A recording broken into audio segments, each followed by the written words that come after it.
Hi everyone, I'm Scott Feinberg, awards analyst for The Hollywood Reporter, and this is the last take on the 87th Academy Awards.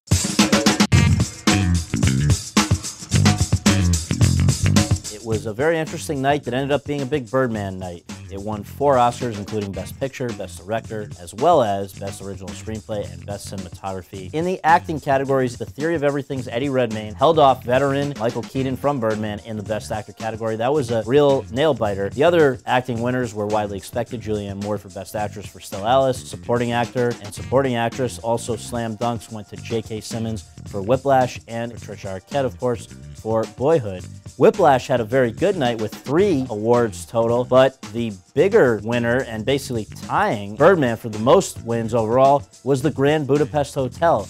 Wes Anderson didn't get an Oscar himself, but the film did very well below the line, really being the first Wes Anderson film to really resonate with the Academy, and all the more noteworthy because the movie came out way back last March. Now, the show itself was sort of received with mixed reviews. Neil Patrick Harris, hosting for the first time, didn't do what people expected from him. He wasn't throwing in tons of musical numbers and singing and dancing. There were more one-liners and then a running gag involving Octavia Spencer and Neil's Oscar predictions, which Octavia told me she didn't even know was coming, and actually kept her from going to the bathroom the whole time because she was told to stay in her seat. The payoff of that joke itself wasn't great, and so it was left to the musical performances that were scattered throughout the show to really pick up the slack, and they did so. But the real standout was Common and John Legend's performance of Glory from the movie Selma. That one went over huge, and it did end up winning the Oscar for Best Original Song. The other performances that really captured the attention of the audience were Lady Gaga's rendition of the Sound of Music soundtrack, which was